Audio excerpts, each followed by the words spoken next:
Military homecomings, we see them celebrated on the news. Soldiers return from the combat zone to a hero's welcome of hugs and cheers.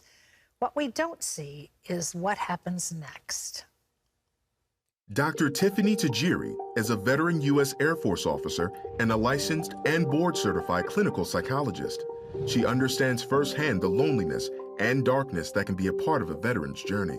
My veterans have come up to me and said, "Doc, where is God in war?" She says many have a hard time adjusting to life back home and often lose their faith. In her book, Peace After Combat, Dr. Tajiri helps veterans and their loved ones who are dealing with the wounds of war to find spiritual and emotional healing so they can have a better future. Dr. Tiffany Tajiri is with us now via Skype. Welcome to the program today. Thank you so much for having me. It's such a blessing. Well, for many combat veterans, being at home can sometimes feel even more foreign than being overseas. How does that happen? The operational tempo of our veterans is incredible when they're overseas. And so when they finally slow down, everything that they saw while they were in combat starts to resurface. It's intrusive memories, intrusive nightmares. And also they feel overstimulated by the environment at large. Multiple factors come into play here. Well, for families, I feel like they're so stranded in this and not expecting it. What do the families of military members need to know when their loved one comes home? Well, to be patient, give them time. I know you want to smother them with hugs and kisses, and that's okay because I'm sure they're meditating in their own minds about that happening. But just be patient because they are adapting. Some have done this a myriad of times. Others, this is the first time. So there's always going to be a transition process wherein they can feel overstimulated. They may need time to be with their brother or sister at arms because they can relate to them. And also just to give them that space because they need to process, they need to go into prayer if that's what they need to do, if they are believers. They need to decompress from the high operational tempo they experienced in combat, and also to really truly process and digest what they may have seen that could have hurt their spirit. But doctor, do they even know how to begin to do that? Many veterans have seen the horrors of war, losing friends, maybe struggling with survivor guilt. Some might even blame themselves for those deaths. So what do you say in those situations, and how did they begin the process?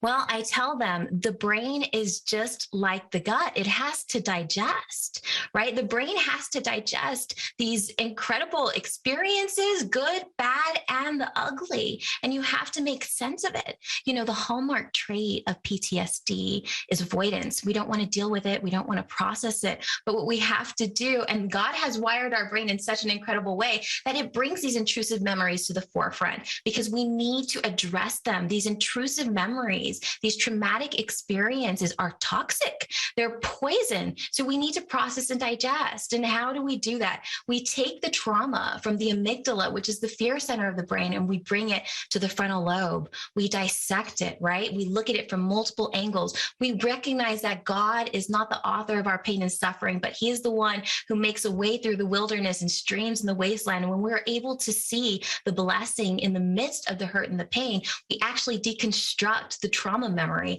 all the way down to the physical substrates, the proteins, the DNA, and it doesn't file back into the fear center of the brain in the amygdala. It actually just goes back to the hippocampus, which is the regular long-term memory. But the most important thing when it comes to healing is letting our service member know that God is on your side. God neurobiologically wired you to love and to be loved. You were created and designed for love and relationship.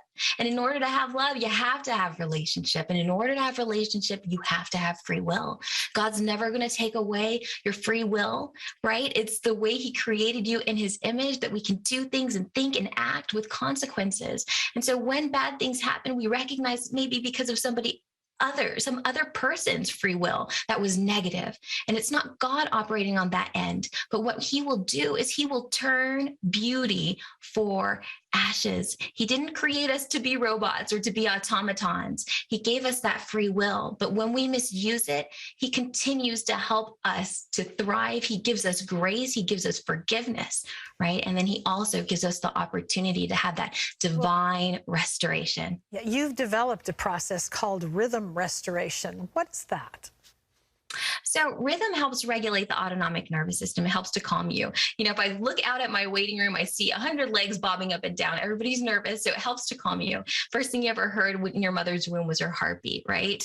You were developed to a rhythm. In scripture, it says, walk with me, work with me, watch how I do it, learn my unforced rhythms. Rhythms are so important, of grace, right? So the second part is bilateral stimulation, and my soldiers love bilateral stimulation. They don't know how they're using it on a regular basis when they go on a ruck, a march, or a walk. That's bilateral stimulation. You're triggering both hemispheres of your brain in that movement, right? Simply doing this is bilateral stimulation. We do it organically in REM sleep, but then we add the component of visualization. Now, what's interesting is there's a difference between the mind versus the brain. Now, the mind is the intelligent part and the brain is the globular goop in your head, and the mind determines how the brain is going to be wired. So the brain doesn't know the difference between a real and an imagined experience. So I have them visualize God in the midst of their painful experiences. And when they see God acting on their behalf, going before them, yea, as I walk through the valley of the shadow of death, I will fear no evil because he is with me. When they see the beautiful camaraderie, the love, the miracles in the midst of combat,